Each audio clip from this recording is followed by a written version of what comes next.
picking out strands from the rooster's mustache, or Tonya decides to dye her hair 42 different colors. Ooh, look at the moon. Isn't it pretty?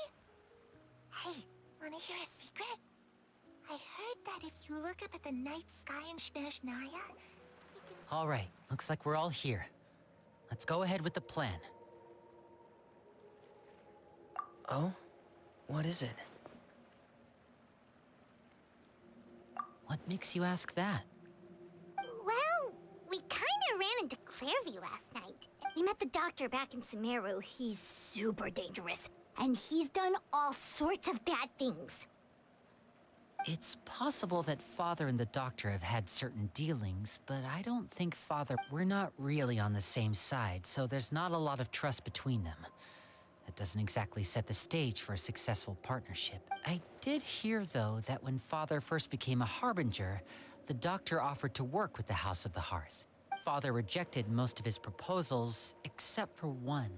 Secret experiment? Could that be what Clairvy... I don't think so. I don't know any details about the experiment itself, but I do know it's an entirely independent operation. The details of the experiment are confidential, but complete records are kept on all participants. That doesn't seem to be the case with the... I know you don't agree with some of the Fatui's methods, and I'm not asking you to. But I am asking you to trust us on this. The House of the Hearth has its own principles. All right, that's good to hear at least. Clairvy seems to think the Knave and the Doctor worked together to do something horrible. If that turned out to be true, it's just that it doesn't seem like Clairvy is lying either. The easiest thing to do would be just ask the Knave directly, but Paimon doesn't think she'd tell us. Father didn't come back last night. She's probably still near the shore. We'll be counting on you to distract her. Lynette, you're with me. Fremine, you know what to do. Be on your... All right, let's get to it.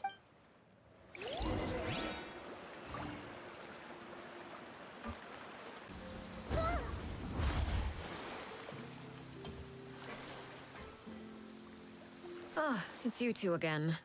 I must say, you look a bit pale. Did you have trouble sleeping last night? A little. Perhaps if you had less on your mind, you'd be able to absolve yourself of such troubles. So what are you planning to do now? Catch up on some sleep? Or should I give you some time to rack your brain for a topic to discuss before I ask any questions? Although I must profess to being curious. Without child here, how do you plan on distracting me?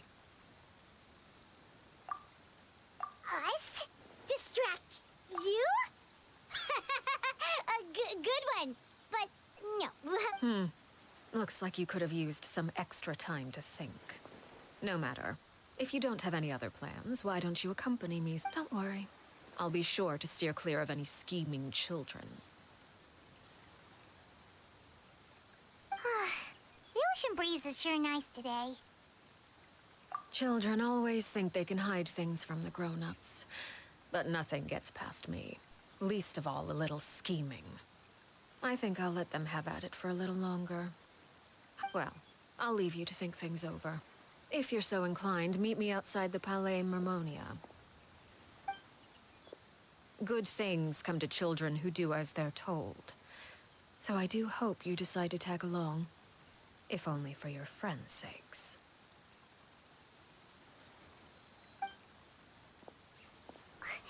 What should we do? She clearly knows about everything we've been doing, and Paimon doesn't think it'd be a stretch to say she was threatening us just now.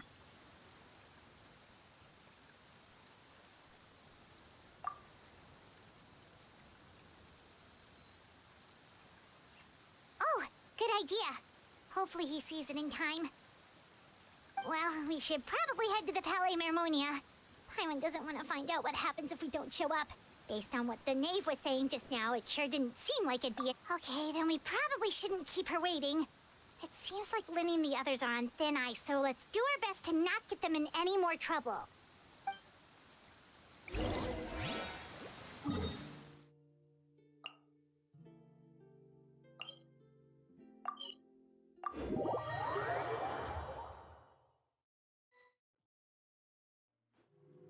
seeing as we still have some time before my meeting, we might as well enjoy some pleasant conversation. I'm glad to see you get along with my children. Being surrounded by good companions is necessary for a child's development. You're not planning on doing anything to them, are you? I assume you're referring to Lenny, Lynette, and Fremine. Although, there's that situation with Filial and Nentoy as well. It appears quite a few people. No matter. I'm not one to discriminate. All those who betray the house meet the same fate. There are no exceptions.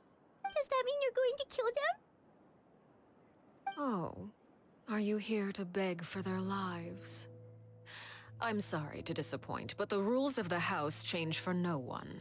In my... But don't you care about them at all? They really respect you. They even call you father. You must feel something for them. Any organization in which feelings come before principles is one destined for ruin. The House of the Hearth is hardly an exception. You could say our principles are more stringent than most.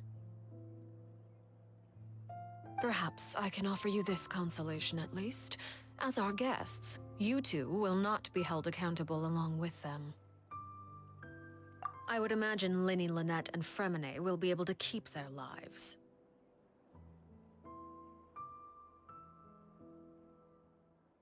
As for Filial, Nentoy, and the others, I'm afraid there's little I can do. They can try to escape, but once you know our secrets, there's no getting out alive. But that's awful. Ah, you seem concerned. Out of consideration for my guests, I suppose I could turn a blind eye for a little longer. If Linny and the others manage to dispose of Claire V in the meantime, all evidence of their wrongdoing will be lost. In that case, I could hardly punish them for something. If their efforts are unsuccessful, on the other hand, all will be held accountable. And the punishment will be severe. Of course. Oh, and here, I believe this belongs to you. Do try and keep better track of it next time. It takes a considerable amount of time to train a bird like this. It would be such a pity if you were to lose it. Permanently. Wait, where did you get that? Well, I'm afraid that's all the time we have to chat. Now, for the matter at hand. I asked you to meet me here because I have business at the Palais Mermonia. It has nothing to do with you, but I think it would be prudent for you to stick by my side for the time being. There will always be time later to run off into... Well, time to go. Looks like we wrapped things up just in time.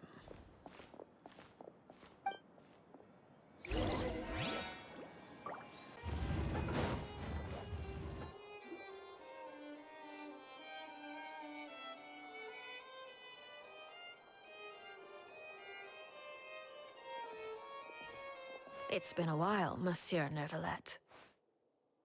I must say, I wasn't expecting my meeting request to be approved quite so quickly. The Palais Mermonia operates with an efficiency worthy of admiration. It is only right that an esteemed diplomat such as yourself should be afforded the proper level of respect. Although, if I may speak plainly, I must confess that I did not anticipate we would have the occasion to meet again after presenting you with the Gnosis. I see you brought the Traveler and Paimon with you as well. If I may... I'll be departing Fontaine shortly. There is, however, an outstanding matter that I would like to see resolved before I go. It requires a rather lengthy explanation, I'm afraid. So I took the liberty of explaining everything in this proposal. Please review it at your leisure, Monsieur.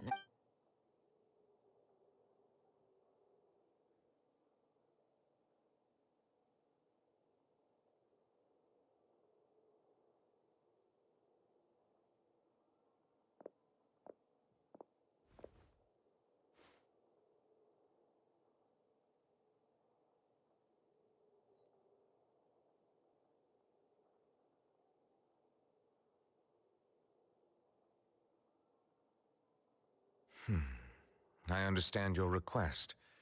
However, at the risk of causing offense, I must admit that I fail to see why... I heard you have a certain fondness for water tasting, Monsieur Neuvillette, so allow me to use water as an analogy.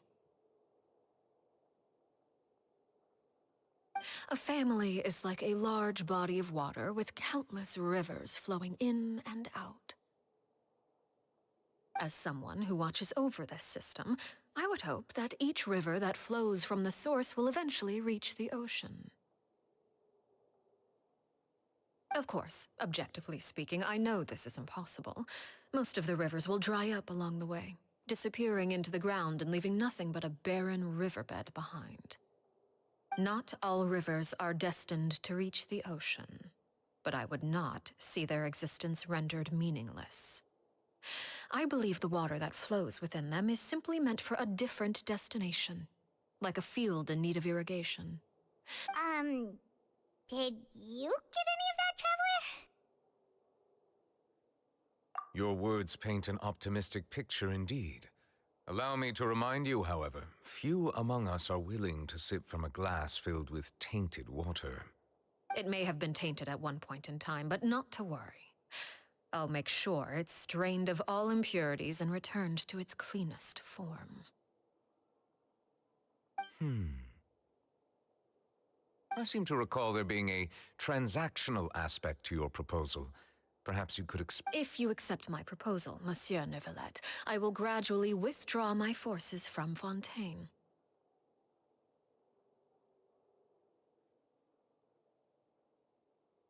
And, unless absolutely necessary, I will no longer carry out any special missions. I presume I can take your words to mean that, in the future, cases similar to the Tartuffe assassination will cease to cross my desk? Tartuffe? Ah, that thief who embezzled funds from all those charities, you mean? My deepest condolences to his family, but without any evidence, I cannot imagine how the House of the Hearth might have been involved in his passing. Of course, if you accept my proposal, Monsieur Neuvillette, I'm sure certain measures could be taken to reduce the frequency of such troubles. You choose your words carefully indeed. In that case, I am inclined to accept your proposal. My thanks for your generosity, Monsieur Neuvillette. Well, with that settled, we should be going now. I took the liberty of bringing along 2 bottles of spring water from Snezhnaya for you to enjoy. I do hope I get the chance to hear your impressions. Perhaps at our next meeting, yes? Indeed. I trust you would not overlook your commitment. All right, Traveler Paimon. Time to go.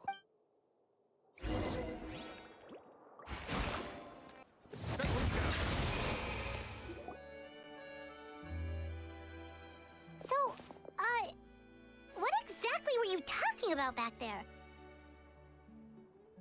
Paimon only heard you mention some rivers, a large body of water, and then some... You really want to know? I would imagine there might be more pressing concerns at the moment. Winnie, Paimon really hopes everything's going okay. Oh, Paimon recognizes that look. You've got your thinking cap on, don't you, Traveler?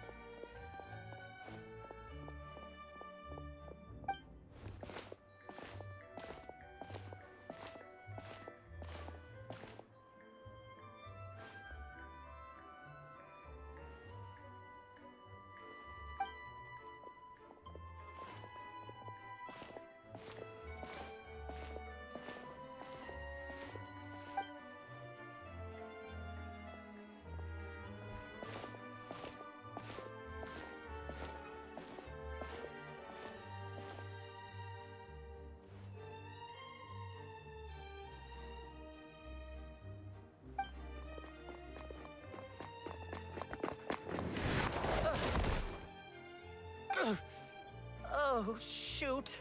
Are you all right? Oh, jeez. I'm so sorry. I was so focused on selling these papers, I wasn't looking where I was going. Well, let me make it up to you at least. Here, take this paper. On the...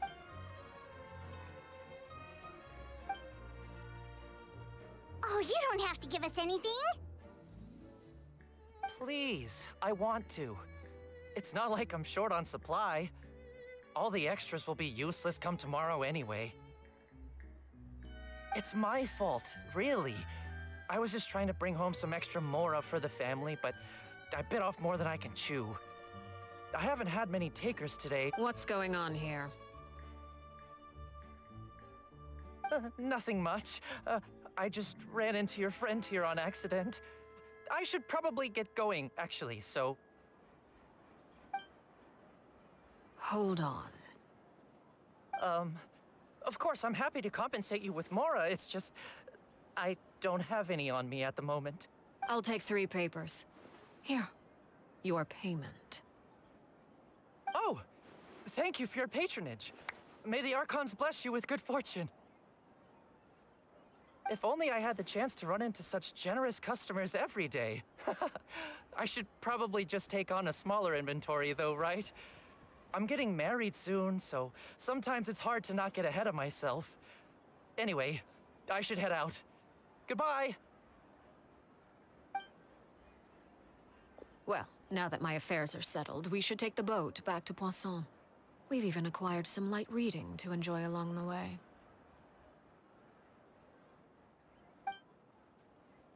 Actually, why don't we stick around for a little? Paimon just realized how hungry she is. She can't head back to Poisson on an empty stomach.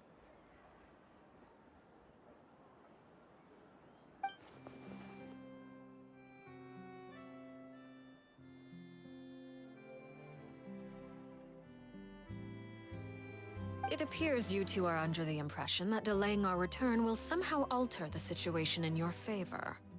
I'm sorry. That being said, I could be persuaded to give Linny some extra time.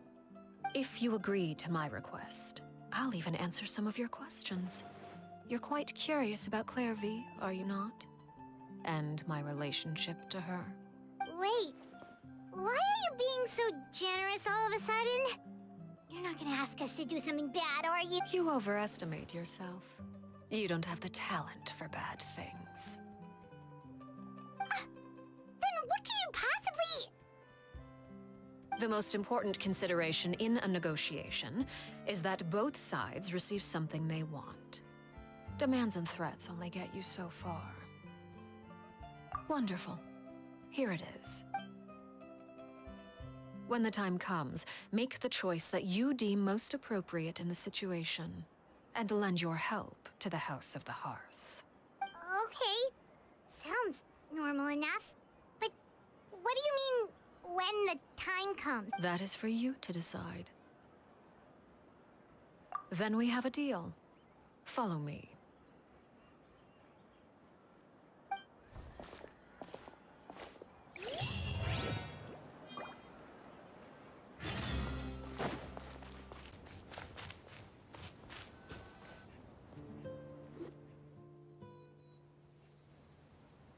What is this place? Somewhere long forgotten by everyone. It used to be a grand building. Now it's nothing more than a pile of rubble. No one comes here anymore, nor does anyone care about what once happened here. Although, this place, it was before I became a Harbinger, and before Linny and the others joined the House of the Hearth. Due to certain events, I first killed Clairvy and then her mother. And this is where it all happened. You were the one that killed Clairvy? Patience now. Allow me to explain Clairvy's side of the story first. I'll start from the beginning.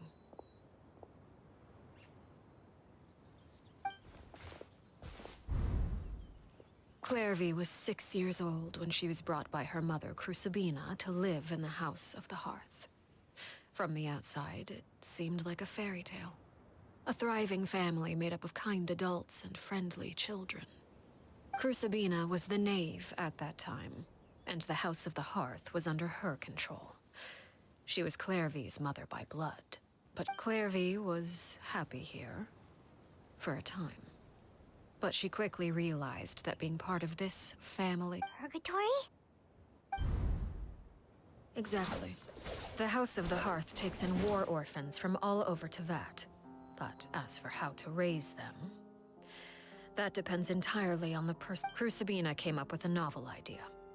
She would teach the children to fight, force them to duel each other, and then crown as the king of the house the child who proved themselves most worthy of inheriting her title. It's difficult to estimate the number of children who died or were maimed in the process. There's little I can say about the ones who died. The ones that emerged with permanent injuries, on the other hand, well, they still served a purpose. They would be handed over to the doctor to be experimented on, or sent away on dangerous missions. Nothing more than tools to be used and then discarded. So those were the experiments Clairvy was talking about. But what actually happened to her? You said that Clairvy was Crucibina's daughter, so if Clairvy tried to convince her to stop what she was doing, Crucibina probably would have listened, right? Despite being Clairvy's mother, Crucibina cared little for her daughter. She forced Clairvy to join the House of the Hearth only as a means to demonstrate her own impartiality as a mother. To prove that she treated all her children. Clairvy did try to convince her mother to change her ways, but it was to no avail. After her efforts failed, the only other option was to rise up and try to fight back. Unfortunately, the other children had already been thoroughly, and of course, there was one exception. Someone Clairvy's age, who knew the truth about the House of the Hearth. Her name was Peruere. Wait, the friend that Clairvy mentioned? Friend, huh? I suppose we can call her that for now. Clairvy was a cheerful and passionate person with a tenacious spirit. Peruere, on the other hand, was rather cold-blooded.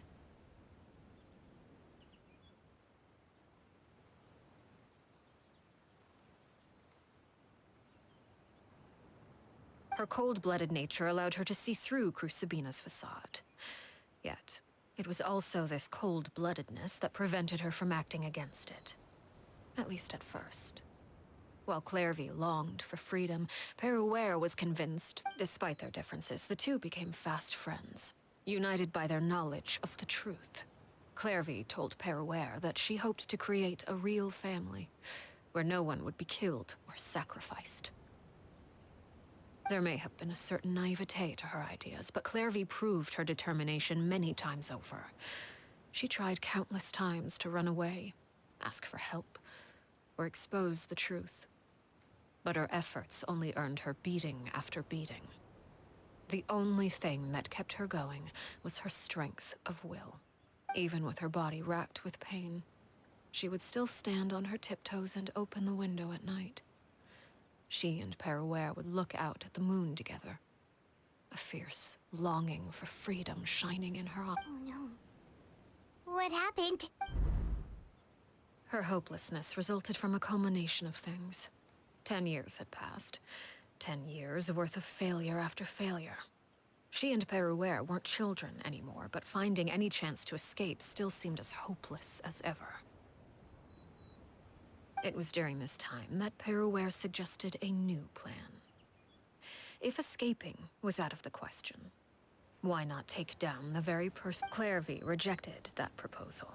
She claimed that, as a famous harbinger, Crucibina possessed an unimaginable amount of power. Trying to kill her would have an incredibly low chance of success. Clairvy never gave another reason, but Peruere could see it written all over her face. Clairvy still thought of Crucibina as her mother. Killing her own flesh and blood was a line she couldn't bring herself. If she couldn't escape and fight back, then only one option remained. Precisely. Death was the only way that she felt she could be free. It happened during a duel. When she arrived at the dueling ring that day, her partner turned out to be none other than Peruere. The very person that had stood by her side all those years. It was a fierce battle.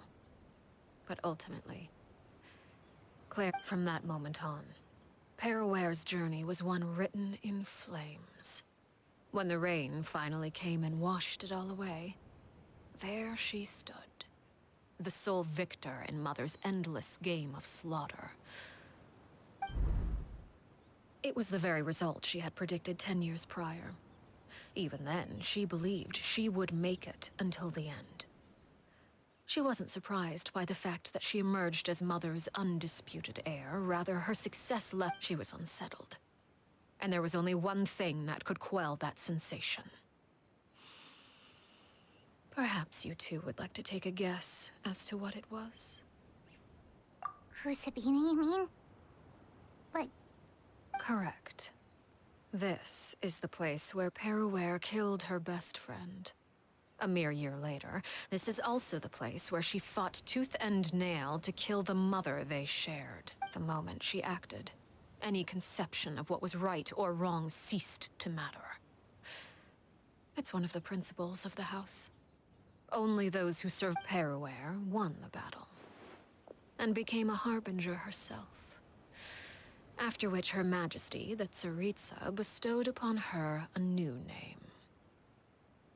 Arлекино. So the Perry Clairvy was talking about... It was you all along. You're Paraware. Arлекino is just a name you got later. I left that name behind long ago. I must say, hearing it now does bring back memories. After I defeated Crucibina, the moniker of Mother died with her. I chose to forego the title she called herself, and even chose to give up my own name. I rebuilt the House of the Hearth under a new identity. Not only as Arлекino, but as father. And that is where the story ends. Any more questions? Yeah.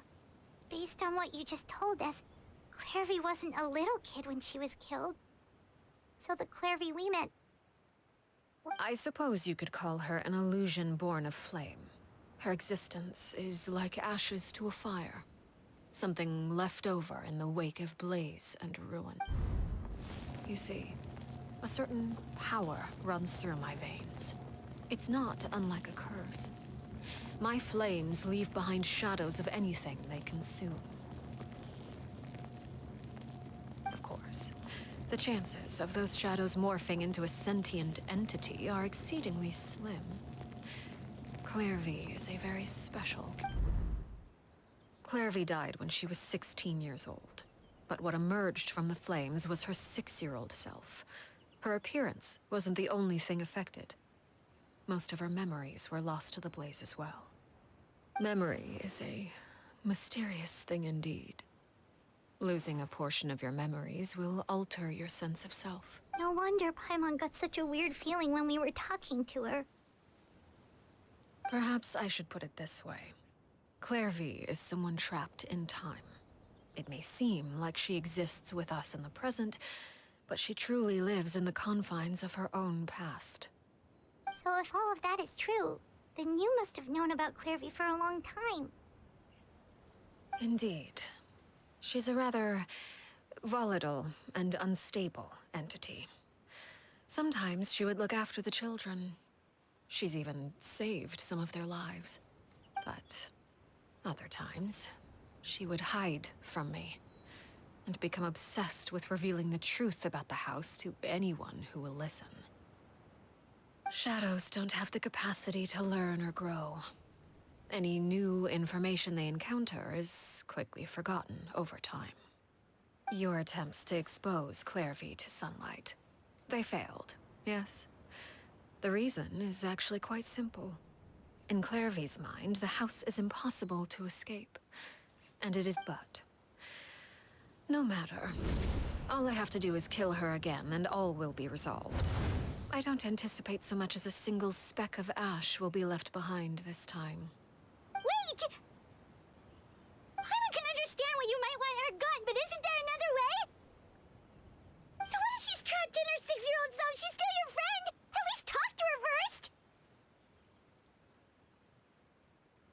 It's too late for that. She broke the rules, and now she must be punished. That goes for Filial and Nantoy as well. She's had quite the effect on them. I hope you understand. The difference between Crucibina and myself lies in our formulation of the rules, not our policy for enforcing them. Upholding the rules without question is a trait we both share, because that is how a household should be run. Is this really what you want to do? Whatever could you mean? Don't you want to say a proper goodbye at least?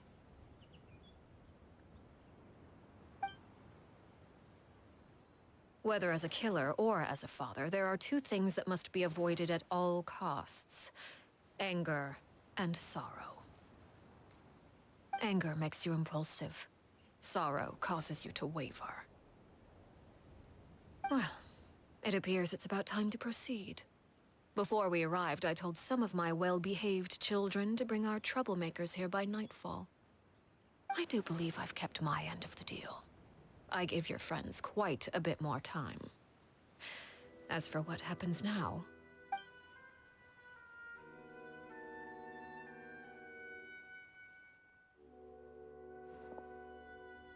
Here they are, Father.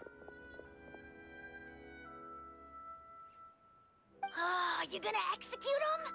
Seeing something like that would actually be a first. Lenny! I'm sorry. I heard about how you helped buy us more time.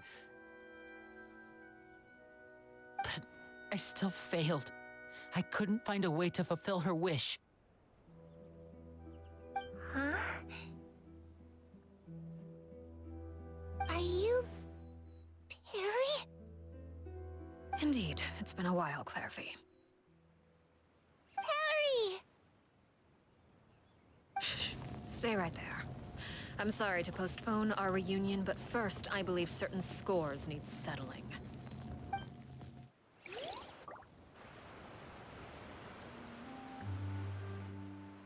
Father, let me explain. Out of my way. Father! You chose to conceal a threat to the house.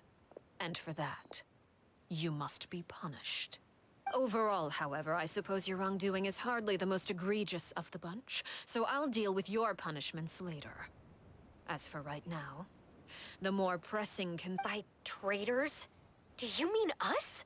Father, let me explain. We didn't mean... Fultz, why don't you share what you heard? Yes, Father. Secret Midnight Meeting number 3. Participants, Filial, Nantoy, Sato, Toddy. Nantoy clearly said, if only Father wasn't the one who took us in. Sato added, I'm sick of this life. I just want to live as a normal person. Filial was the worst of them all. She called us crazies and said a bunch of mean things about Father. I did not! You're lying! Fultz is trying to frame us. It's not like I'm the only one who heard those things. After that, you and Toddy and a bunch of other people started talking about Clairvy. You were using all those things Clairvy brought up as an excuse to question Father.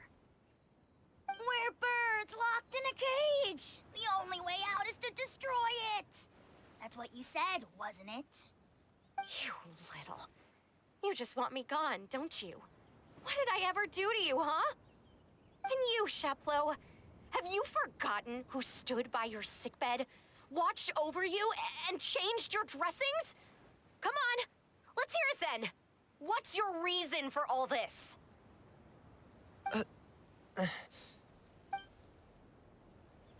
You're wrong, Filial. We don't want you to die. You're our family. Liar. You wouldn't be doing this if that were the case. So why? Why have you backed us into a corner? We all live in the House of the Hearth. You know the type of work we do, Filial. A single betrayal can cost dozens of us our lives. It's not like it's never happened before. That kind of thing is hard to forget. That's why the House of the Hearth cannot tolerate any form of betrayal. Ever since we came to Poisson, you've had 7 secret meetings! A lot of the things you talked about really crossed the line. You've been spying on us for half a month? Wait a second. Now that I think about it, the move to Poisson was just a way to make it easier to spy on us, wasn't it? Because we were all— Filial, Nantoy, I'm sorry. I owe you both my life. I owe Claire V too.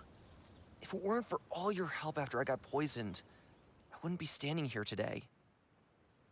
If this were any other situation, I would do anything to repay that kindness, even if it cost me my life. But rules are rules. I'm sorry. My hands are tied. Why? That's enough, Filial. We made a mistake, and we should own up to it. We broke the— I'm sorry, Chaplot. Faults. We accept our punishment. Chaplot, according to the rules of the House of the Hearth, how should these traitors be punished? All those who betray the house pay with their lives. And so it shall be.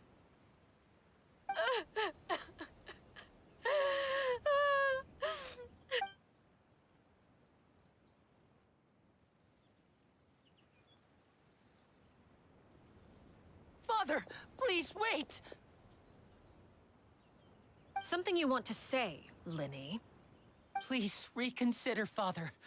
What Filial and the others did, does it really count as betrayal? We all come from broken families. From the very first day we joined the House of the Hearth, we wanted nothing more than to make it a real home. But the truth is, none of us know what a real home should look like. I'm not saying I have all the answers. All I know is this. Killing Filial and the others may uphold the rules, but doing so will only bring us further away from being a real family than we've ever been. So please, Father, please, I agree with Linny. Father, please. Linny, you...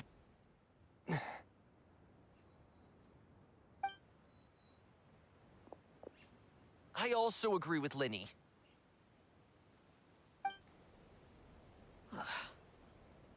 An order once given cannot be rescinded.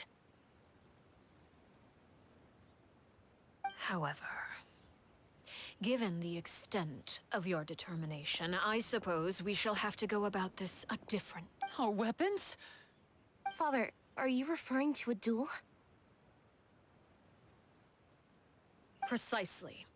The rules of the House will not be altered. Traitors must be punished. However, resolving disputes with a duel is also one of our rules, one that also applies to me.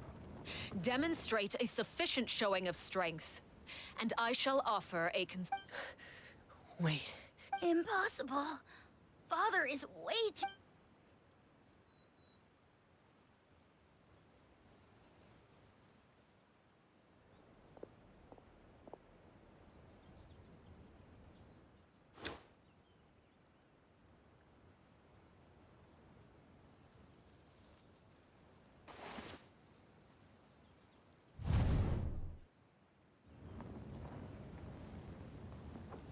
Did you hear that, Traveler? Lenny and the others have to duel the knave. What should we do? Can they really win something like that? If they lose, those people from the house are really gonna be executed. Hey, are you listening?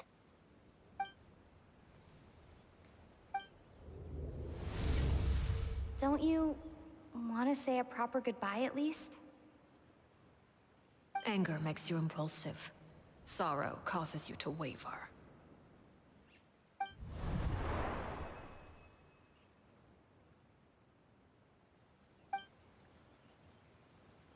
Oh. Looking at that expression on her face, she seems really serious about this. Guess that means there's no chance she's throwing the duel on purpose, huh?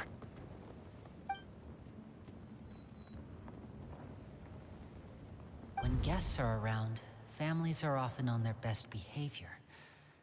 And any disputes are less likely to escalate. When the time comes, make the choice that you deem most appropriate in the situation, and lend your help to the House of the Hearth. What's wrong, Traveler? Hey, where are you going? Traveler?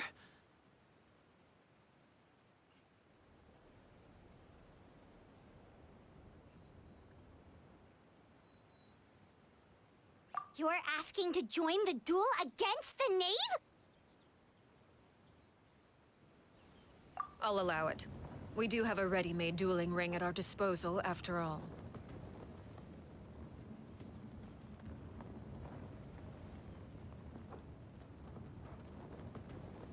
All I would advise is this. Keep a firm grasp on your weapon, and give it your all. Any less.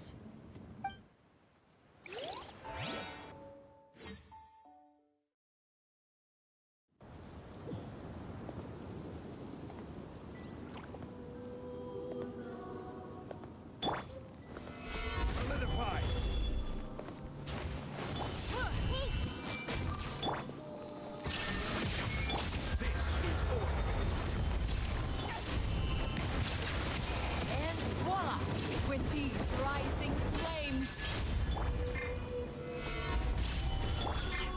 I see everything. Is it my turn now? Now that's more like it. Wisdom. Closer now. With these rising flames. Gather.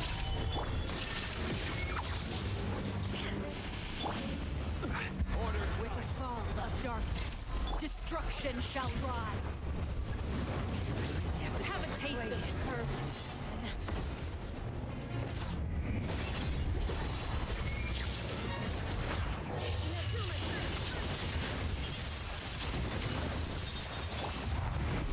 How amusing. Watch out for Father's movement!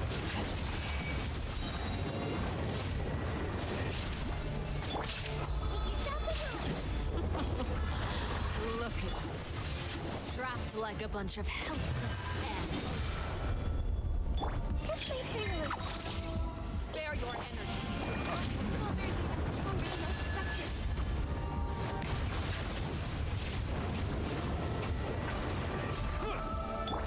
Have a taste of her. This is order. Now you shall perish.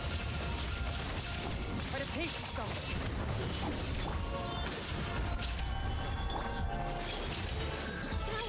Not bad. You've proven to be a worthy opponent. How amusing.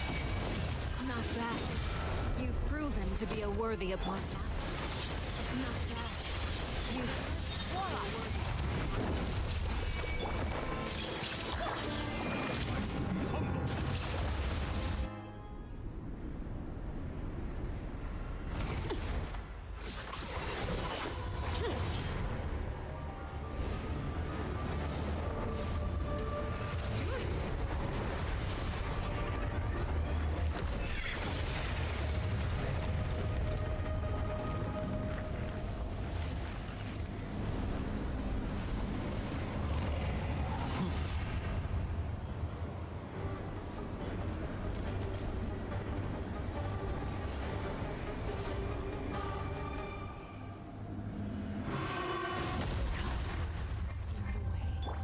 My blade is all that remains.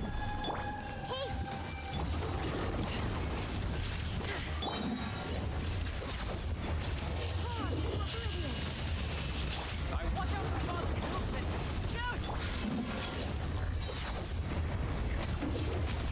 Time down.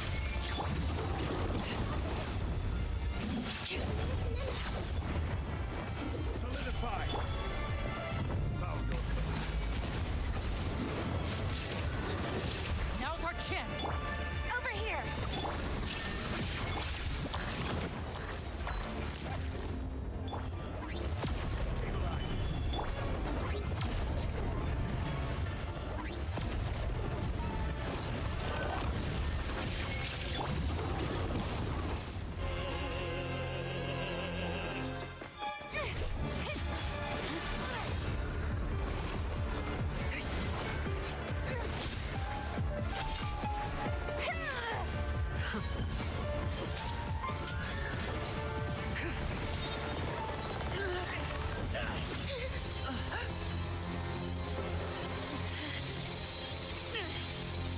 should know better than to crowd in one place.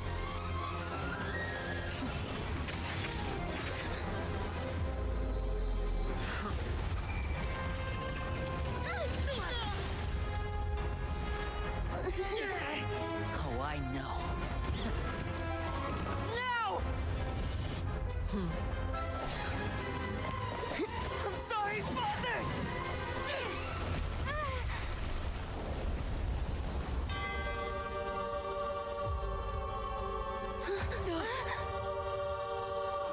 Sorry for what? This pitiful excuse for an attack?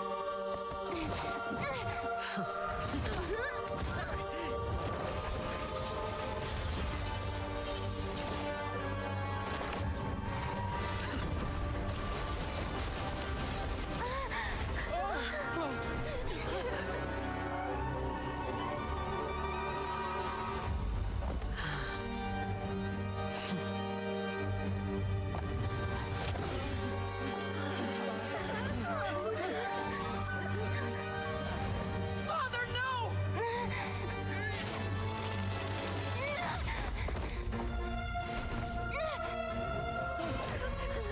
Made it out, did you? You're stronger than I expected.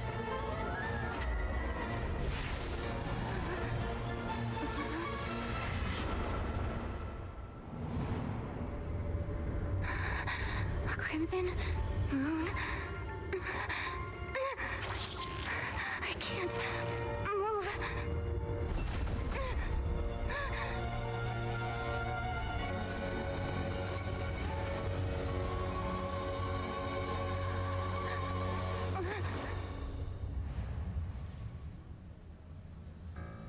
Still, not strong enough to beat me.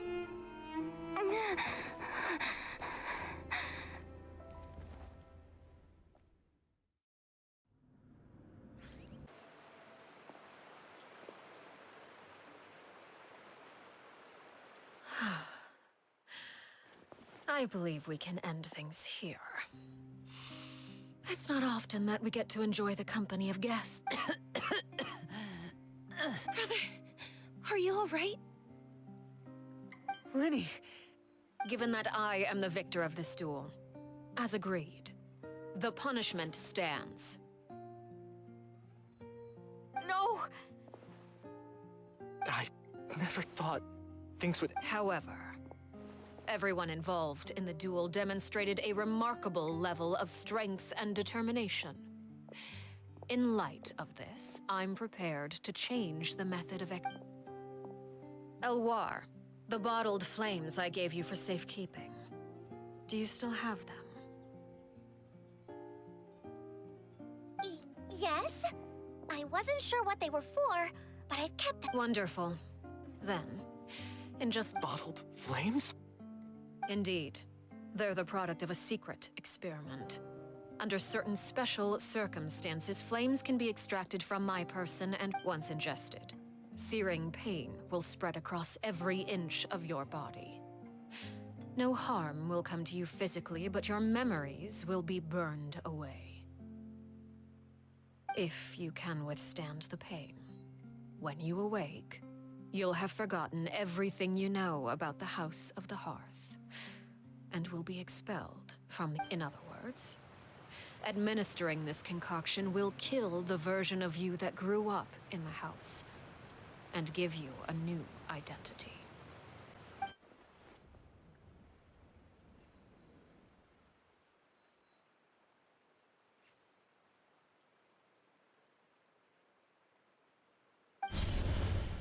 Memory is a mysterious thing indeed.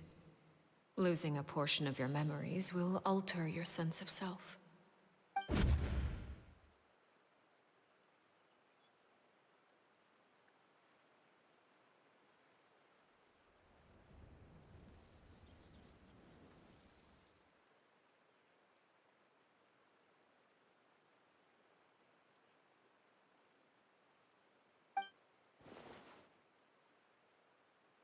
So, you're just letting us go, Father? You misunderstand. Memories are extremely important. Once consumed by flame, the version of you standing before me will die. and our secrets will die with you. So no, I don't intend to just let you go. Even so, I won't have to live in... I'm sorry, Father. I'm sorry I let you down. But I really... Don't cry, Filial. You haven't left the house yet, so there are still rules to be followed, yes? Remember what I taught you. Anger makes you impulsive, sorrow causes you to waver. Don't let yourself be controlled by your emotions. Of course. I'll remember. Dry your tears, and go pursue the life you really want. Yes, Father. Chaplot, Foltz, Elwar. Take them back to Poisson. And I prepared 3 extra vials of bottled flames. As for whether to take them, the choice is yours. Goodbye, children. The next time we meet, I will no longer be your father. Thank you for all you've done for the house. I hope you have bright futures ahead of you.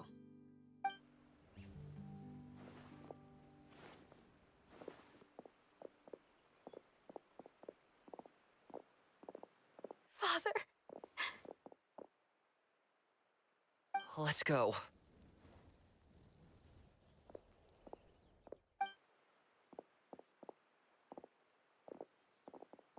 Here, grab my arm, Lemmy. I'll help you walk back. Thank you.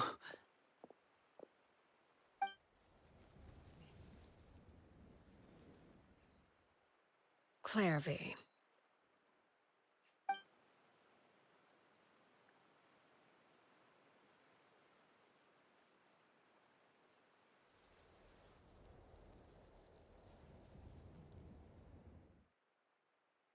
Can we talk now? I've been waiting for a super long time. You really are Perry, aren't you? I haven't seen you in so long. How come you're all grown up? Wait, did I somehow travel to the future on accident? Or am I dreaming? Neither.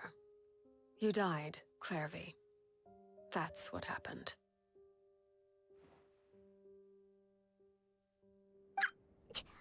You could have at least sugarcoated it a little. Look, she's done speechless.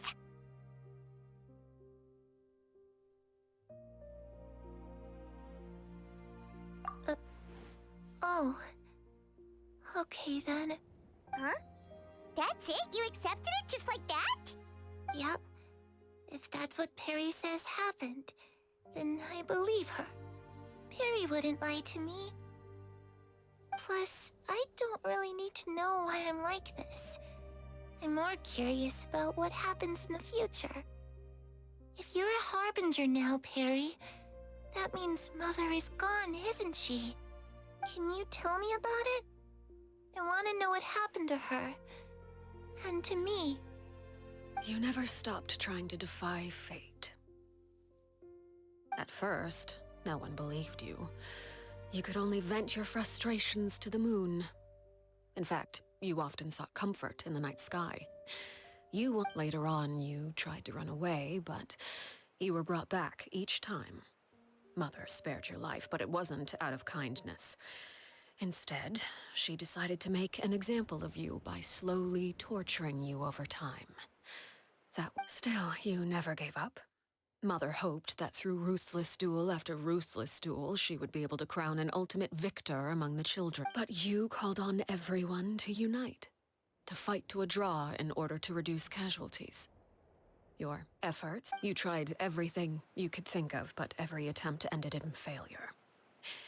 Still, you never turned your sword on Crucibina, and you never turned it on me. On that gloomy day, for the last 16 years of my life, I've done everything I can to fight for freedom. But now, I realize that the only... I never imagined I would say something like that. I must have been feeling really worn down. But somehow, I still think I understand.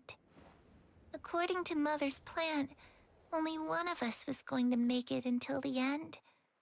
And I always hoped that person would be you. If I could do it all over again, I still don't think I would make a different choice. Even when I first met you, I knew you'd be able to do what I couldn't. Is that so? Even now, I'm not sure I truly understand what kind of freedom you were trying to pursue. But as the head of the House of the Hearth, and as the children's father, I've tried to give them the most basic of freedoms. The freedom to choose their own fate. It's something I discussed with the Eudex of Fontaine. The children who want to leave the house will have their memories wiped clean of all secrets pertaining to the organization. In return, they will be allowed to live a normal life in Fontaine without being prosecuted for their past. Of course, I won't simply hand freedom to them on a silver platter. They have to fight for it and prove themselves worthy of it. Only freedom that is earned has true value. That's more than enough. That's exactly the kind of life I was fighting for. You know, Perry, I think you're a pretty amazing king, and a really great father, too. I'm really happy that you're the one who took over the house. I guess I do have one regret, though. I still haven't seen the outside world. Well, it just so happens that our dear guests over here have been to many nations and traveled to countless places. Perhaps they would be willing to tell you what the outside world is like. Really? Of course! We've traveled all over the place. We've got so many stories, we could probably talk your ears off for 3 days straight.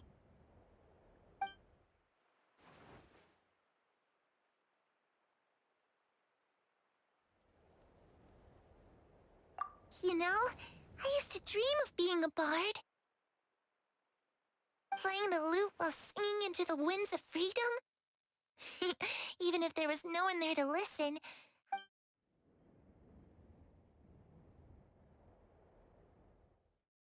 Ah, that's where Mora comes from. I never knew that before. If I had some Mora, I would buy 3 new dresses. One for me, one for Perry, and one for Mother. It's just too bad Perry doesn't like wearing dresses. And Mother, she probably wouldn't accept something like that either.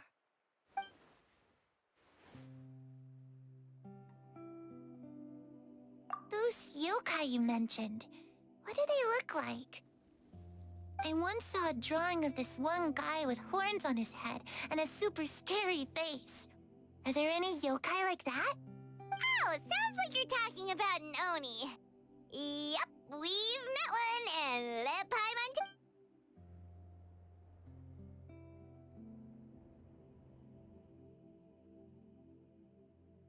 I was always too afraid to skip Mother's fighting lessons.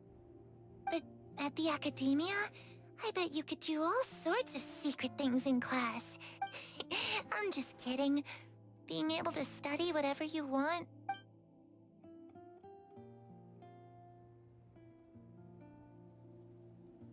The situation was super dangerous.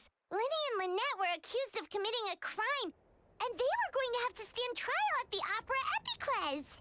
Oh no, that must have been hard. Don't worry, we were able to turn the situation around super quickly. All thanks to Detective Paimon, of course. How'd you do that? Come on, tell me. Okay, so it was like this. After the failed magic show, we rushed to the scene and...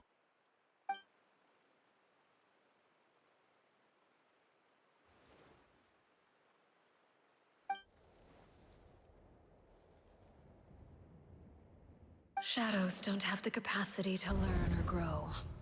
Any new information they encounter is quickly forgotten over time.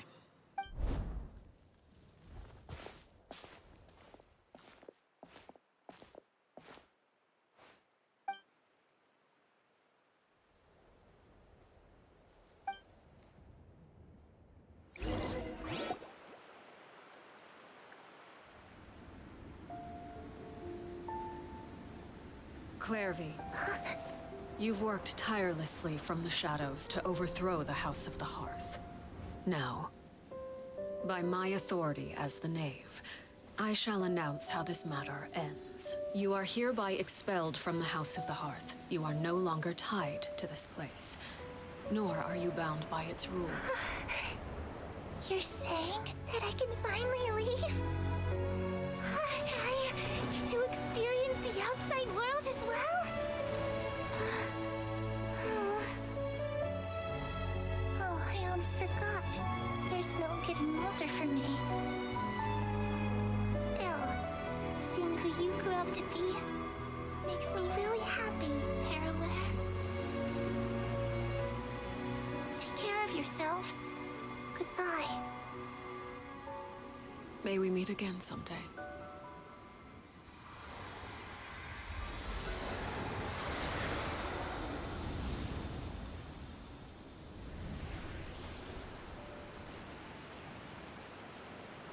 Clairvy. She left so soon. Paimon didn't even get to finish her story. I also have certain sentiments left unsaid. I wanted to tell her that the aurora I saw in Snezhnaya was just as beautiful as the ones in the pictures. But a shadow's memories reset at dawn. Had we delayed any longer, we wouldn't have had the time to say goodbye. Whatever regrets may linger, let them be lost to the coming of a new day. Father? It's Linny! Hey, Linny!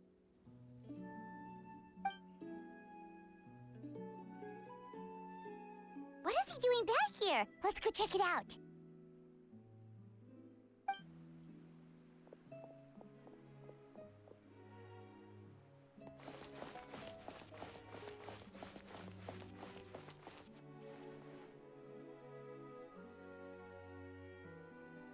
Father, the bottled flames have been administered.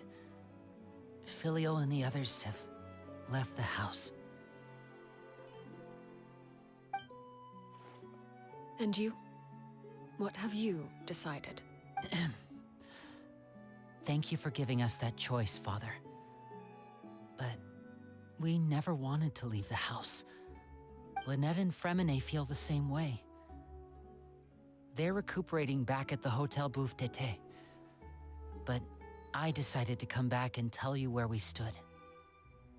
I'm sure you're well aware of the expectations I have for you. I want you to follow in my footsteps and become the next king of the house. Yet you seem to have different ideas. I must admit, I'm rather surprised by your decision to stay.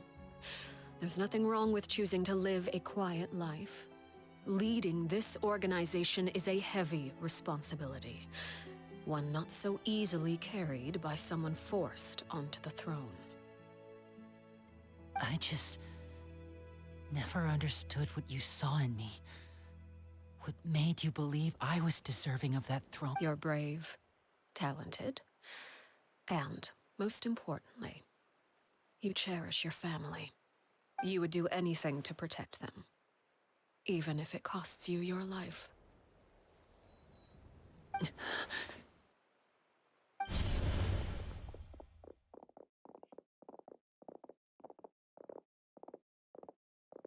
Speaking up back there was so brave of you, Linny.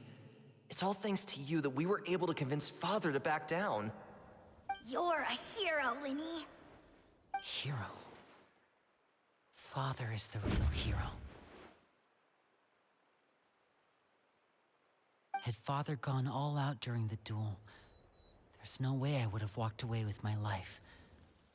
She must have had it all planned from the beginning, from the very moment she suggested a duel. I'm not deserving of that title. I'm not strong enough or smart enough.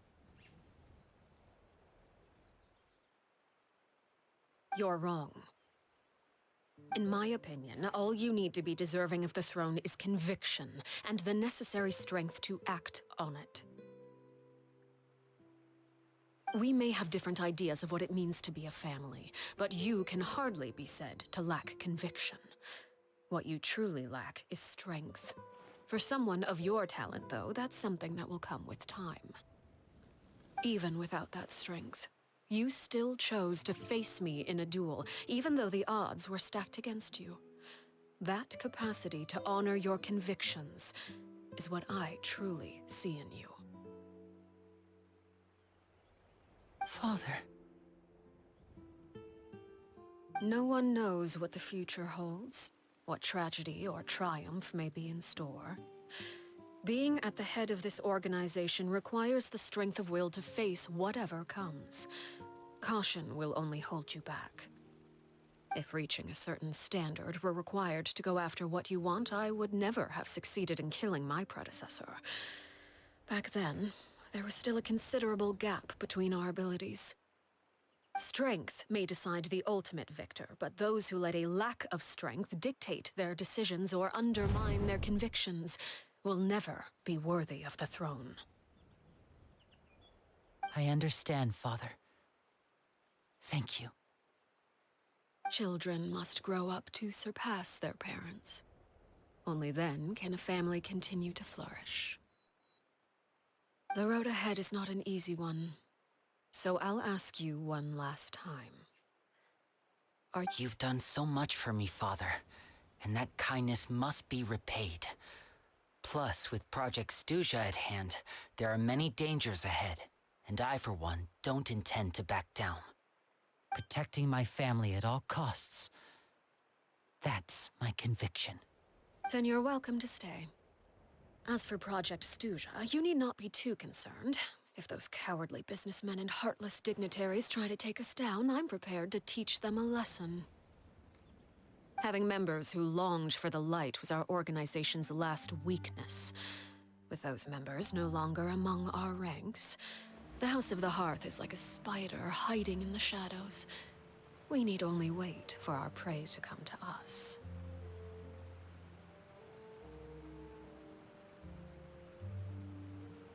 At present, our imperative is to use their plan to our advantage.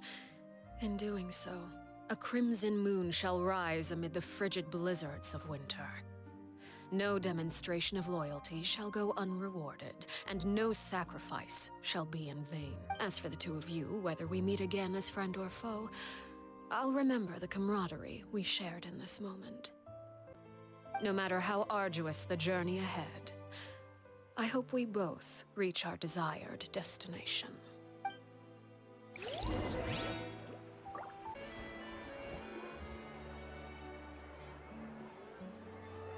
Lynette? Fremine? How are you feeling? Much better. Whew, what a relief! What about you? Are you feeling all right? I knew you'd come out unscathed. Us, on the other hand, well, we've been bedridden for 2 days. Oh, and I wanted to ask, is Linny and the other members have left Poisson and returned to the House of the Hearth? According to him, there haven't been any more sightings of a spirit roaming the house. I see. I'm glad. Father came to check up on us 2 days ago and told us about what happened with Crucibina and Clairvy. Actually, I've met Crucibina before. Wait, what? You've met the former me? Crucibina died a year after Clairvy. It was during the year between their deaths that I joined the House of the Hearth. Crucibina had an extremely cruel and radical way of doing things while she was alive. When I joined, though, the experiment she valued so much had already come to an end, and all the people involved, dead and injured alike, were gone. Crucibina never talked about the past with us newcomers. A couple of months after I joined, Father killed Crucibina and burned all her files. With that, the names of all the people subjected to her experiments, Clairvy included, were lost to the flames. along with the painful memories. Father took in Lenny and me a couple months after that, but she never mentioned anything about Crucibina or It really seems like something she was planning to... The last time you talked to her, did she mention why she kept it a secret for so long? She said she didn't want us to be affected by the darkness of the past. She was worried we'd develop a false sense of gratitude towards her if we knew about it. The foundation of a family should be free of any corrupting influence. Whatever happened in the past, it has nothing to do with who we are now. And that's what Father told us in the end. But I still thanked her for everything. It was only after hearing about what Crucibina did that I finally realized how insignificant our lives could have been. The members of the house meant nothing to her. To say, if Father hadn't taken over the House of the Hearth, I probably would have already...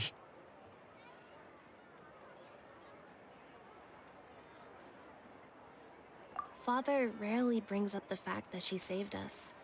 She doesn't believe that being indebted to her should be what ties us together. But even if we didn't owe her anything, we would still choose to stay. Because this is our home. We may have arguments or times when we feel wronged. Some people may even choose to leave. But as long as Father is here, we will always have a home. Whether the path before us is bathed in sunlight or shrouded in shadow. So I wanted to say thank you for helping us make it through this crisis. Oh, we didn't do anything, really.